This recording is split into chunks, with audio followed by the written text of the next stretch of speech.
Welcome one and all, I'm Alexis, aka the Sloth Reader, and I'm here today to do a review of The Night Circus by Erin Morgenstern. This was the first book I completed in January, and I'm here today to tell you all the reasons I did not enjoy this book.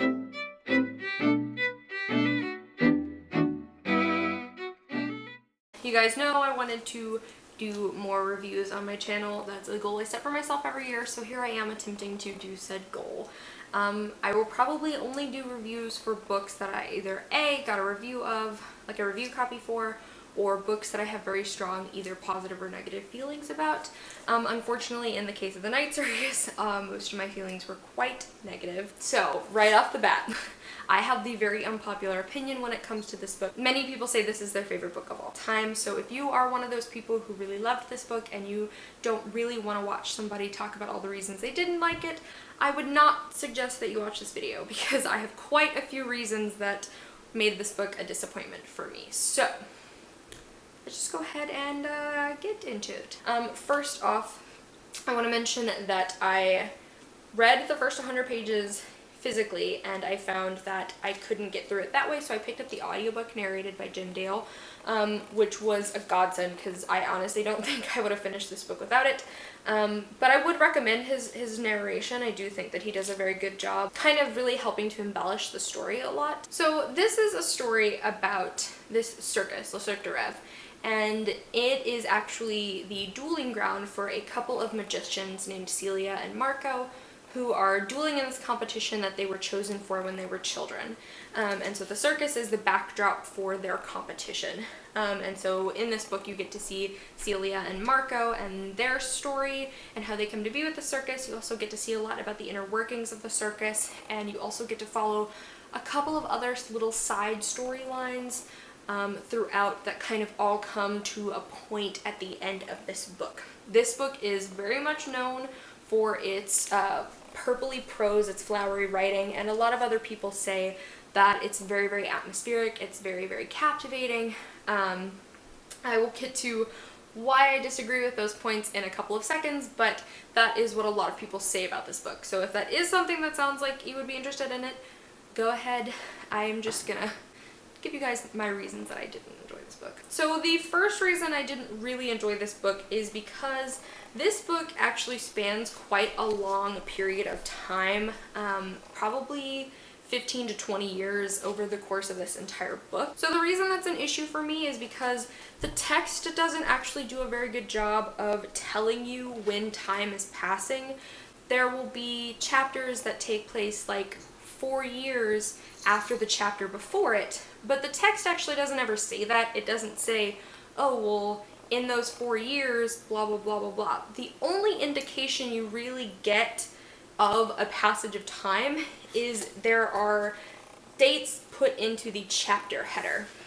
And I will show this so that you guys can see that. For me, that doesn't really work. Because what ends up happening, while I'm reading the chapter, I've already forgotten what year it takes place in, and I don't have the cue in the text to tell me, oh, it's been 4 years. So my brain doesn't add up the 4 years for the characters or the circus or anything like that. What ends up happening is you have to literally flip back to the chapter before and do the math to be like, cool, it's been 4 years. But by the time you're finished with a chapter, you've already forgotten how long it's been, rather than it being kind of in your mind the whole time. At least that was my experience with it. I mean, literally, I should have kept a timeline for this book because I just found the time progression in the novel to be very confusing. There's a chapter in here called 13, which literally takes place 13 years like after the circus begins. I remember getting to that chapter and being like, what? It's been how many years? Because it's like that was halfway through the book and I was like, I couldn't fathom 13 years had passed. Because the story didn't read that way. The only indication of a passage of time were those chapter headers. And for me, I don't feel that's a successful like use of portraying time in a story that spans so long.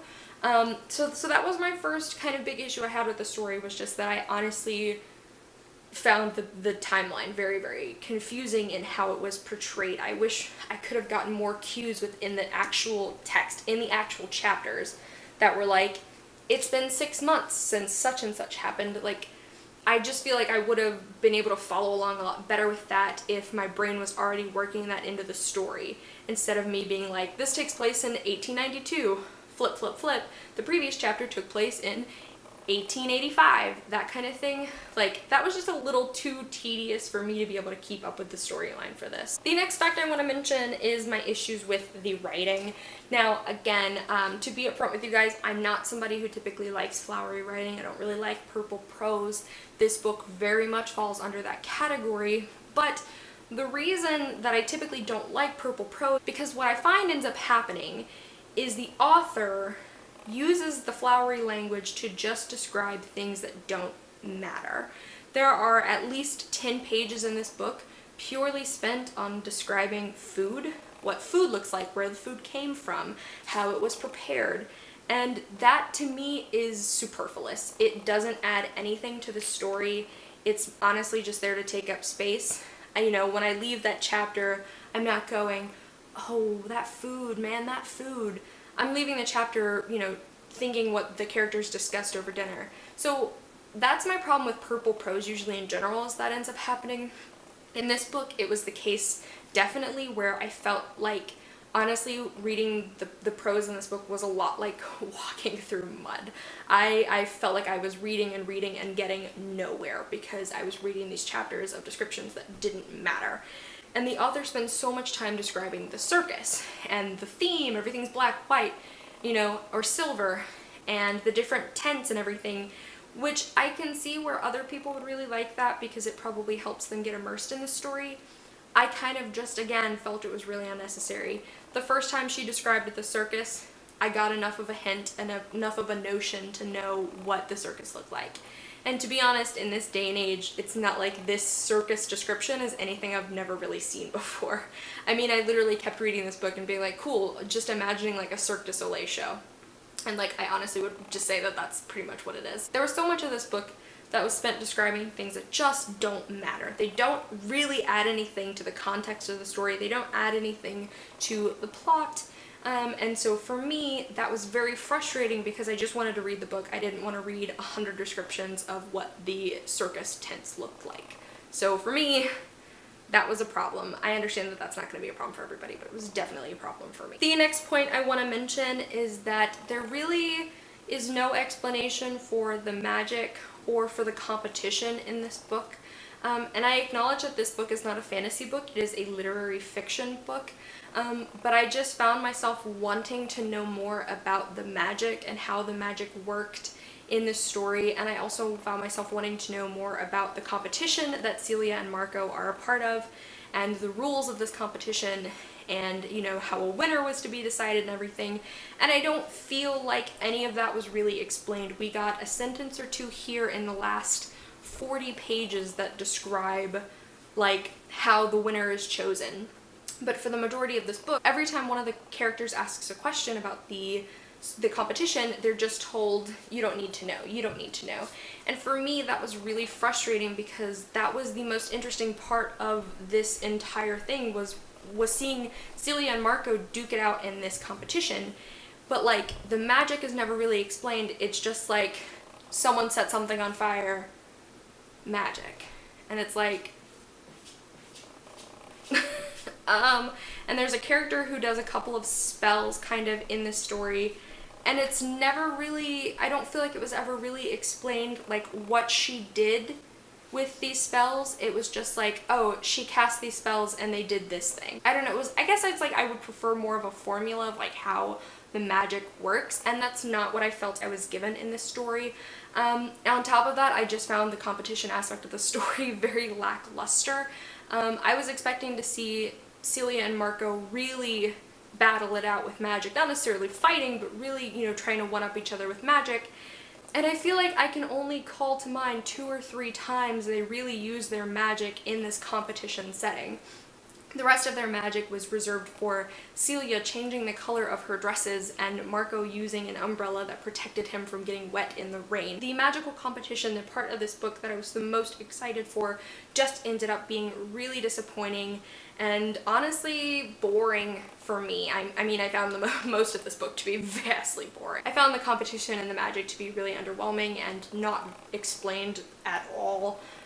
Which was disappointing because, again, that was the part I was most excited for. The last thing about this book that I just really did not enjoy, that I know a lot of people are gonna probably disagree with me on, is that I did not feel any chemistry between Marco and Celia. And Marco and Celia obviously are the dueling magicians, and they also end up developing a romance with one another.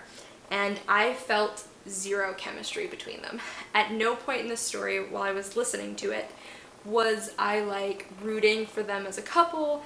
There was no point in the story where I actually felt like they loved each other. I felt very insta-lovey and it felt very forced to me. And I think part of that is how poorly time is handled in this story, because like at the point when they like kind of start really getting together, I think they'd had maybe 2 conversations in the entirety of the book, but because like 13 years had passed, you know, the subtext there is that they'd obviously talked more in those 13 years, but in text we only got to see them talk like twice, and then suddenly they're like all over each other. It did not work for me. Like a lot of the times when they were talking to each other and they were talking about the competition and magic and their wives, I found myself rolling my eyes, honestly. I didn't feel any chemistry between them. And so for me, that really made the ending of the book and the climax of the novel really flat.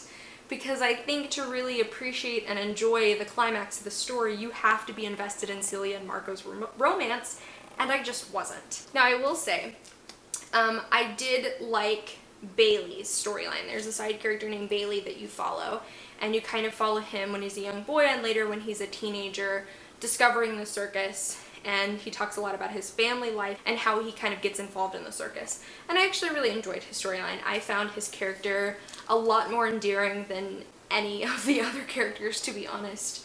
And so I did really like his storyline. His chapters were far and above my favorite. I also will mention that there's a character named Tsukiko that I actually quite liked. I could have followed an entire book about her and cared more than had I read this actual book, unfortunately. So all of those things aside, I ended up giving this one a 2.5 stars.